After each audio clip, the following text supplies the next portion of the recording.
2 grands prix avant de se faire virer, c'est la situation que connaît actuellement Liam Lawson. L'an dernier, on avait appris le départ de Sergio Pérez et la grande question c'était est-ce que ça va être Yuki Tsunoda qui va le remplacer ou alors est-ce que ce sera Liam Lawson? D'un côté, on avait Tsunoda qui performait bien avec la V-Carb, d'un autre, on avait Liam Lawson qui avait impressionné en 2023 en remplaçant Daniel Ricciardo et qui avait fait des bonnes performances fin 2024. Sauf que malgré les bons résultats de Yuki, qui selon moi méritait un baquet Red Bull, ils ont choisi Liam Lawson.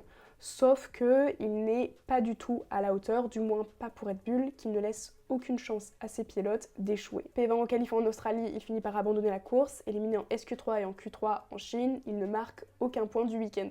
Et pendant ce temps, on a Max Verstappen qui a déjà 36 points et qui est deuxième au championnat, juste derrière Norris. Lawson était censé apporter des points réguliers à l'écurie pour le championnat constructeur, là où Perez n'était plus capable de le faire ces dernières années. Mais visiblement, le deuxième baquet Red Bull est encore maudit, on avait vu Gasly et Albon en faire les frais, et Lawson semble suivre leur chemin. Résultat des courses, Lawson est viré et Yuki est promu dans le deuxième baquet Red Bull dès son Grand Prix à domicile. Deux scénarios sont possibles, soit Yuki impressionne tout le monde et prouve qu'il mérite sa place chez Red Bull, soit il performe pas et finalement sa carrière en prend un coup. Bref, n'hésitez pas à me dire votre avis en commentaire parce que moi j'ai très hâte de voir Yuki dans la Red Bull, mais d'un autre côté j'ai peur que ce soit un flop et que ça gâche complètement sa carrière parce que c'est un pilote que j'apprécie quand même pas mal.